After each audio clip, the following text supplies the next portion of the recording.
when Iain sets his mind on something, whatever it is, whether he's challenged or he has a goal, he, at that point, becomes a unstoppable, determined force. Whether it's reaching a certain distinction, bringing home the gold at a tournament, or even improving and mentoring one of his most stubborn students, he makes it happen. He gets it done.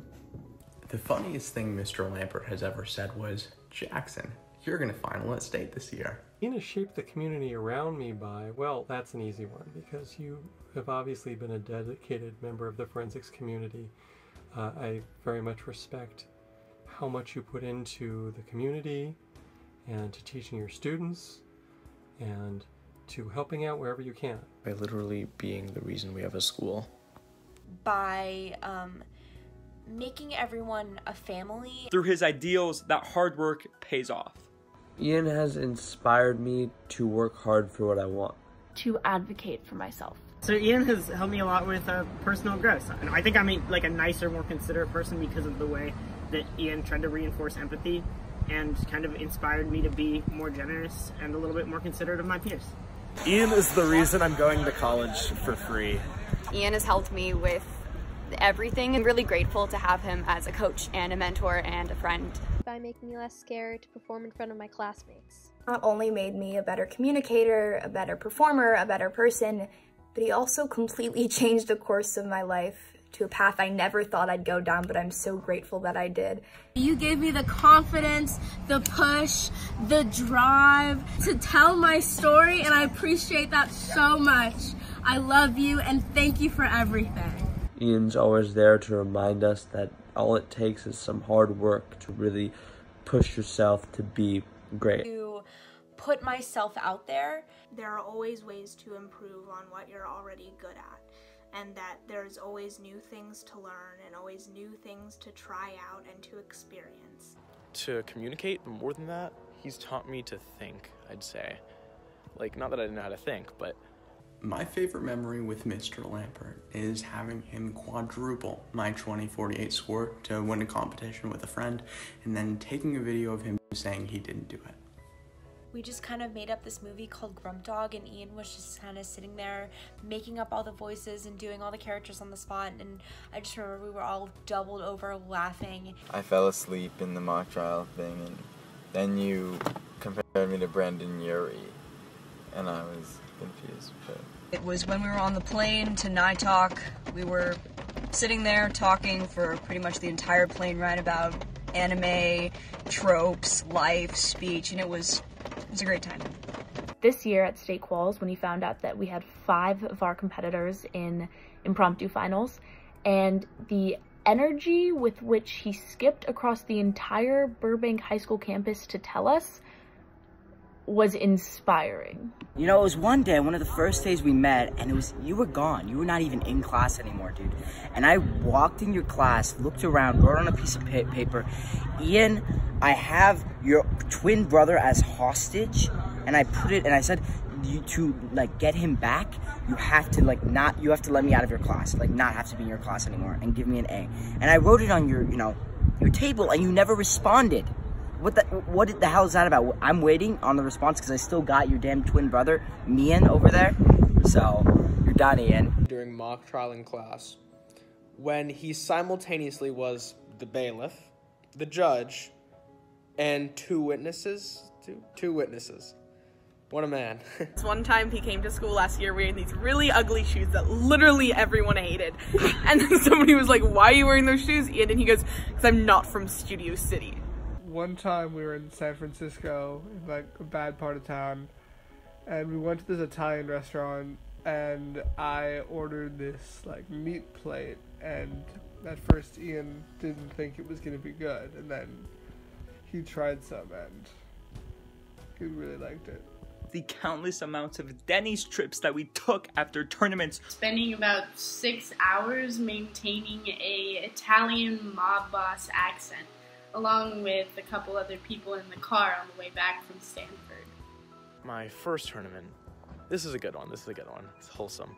I made it to semifinals, and it was like 8:30 p.m. the round was about to start. And like, we were just sitting there at Long Beach on this bench, and he's helping me come up with intros. I'm like, oh shit, sorry for the language again. Maybe like, I'm not bad at this. And then he's like making me even better. And I feel like that's just really indicative of the nature of his relationship with so many people, right? About 9 years ago, I was judging impromptu when Iain Lampert, as a competitor, got up to speak. I handed him the topics and said, "Dazzle me." He proceeded to give a speech with the topic vampires, about how his father used to tell him vampire bedtime stories. Naturally, he got first place. He dazzled me then, he dazzles me now, and I know, son, you will continue to dazzle everyone in the future. And after probably 14 hours of this man tabbing, he's just like, oh, hey guys, and he's like running around and he's picking up papers and all that. And did this guy eat that day? Probably not. I don't think he went to the bathroom. I don't think coffee, Red Bull, 5-Hour Energy, or Monster, anything like that had ever entered his body in that day. And the man was just running around and he was unkillable, and then he went to sleep, got like 3 to 5 hours, woke up the next day and did the exact same thing. Mr. Lampert is a beast. My favorite thing about Mr. Lampert is his AirPods. My first impression of Iain was, who's that nice looking student? I wonder if he could tell me where this Iain guy is. If I could describe Iain in one word, it would be... outgoing. Funny guy. Good. Scrumdiddlyumptious. Forward. A.A. the Chosen One, a.k.a. Heaven Almighty.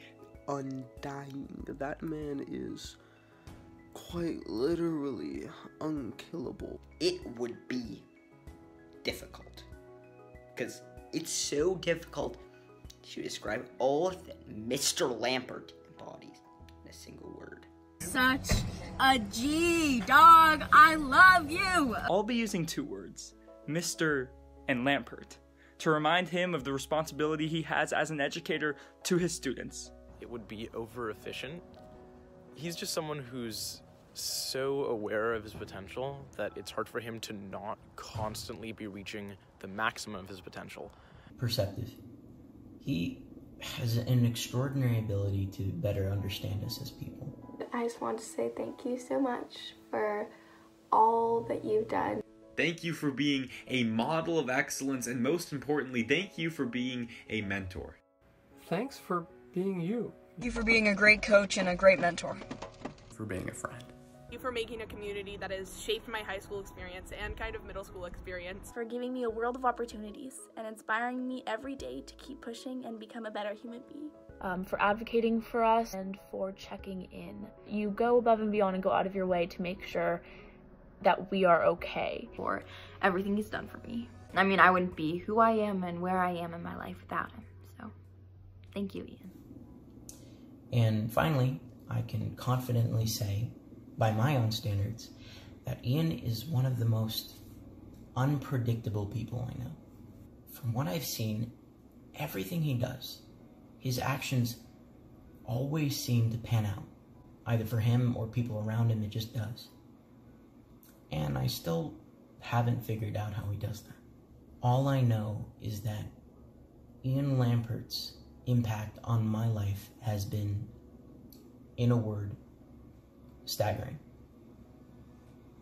And I will always be thankful for that.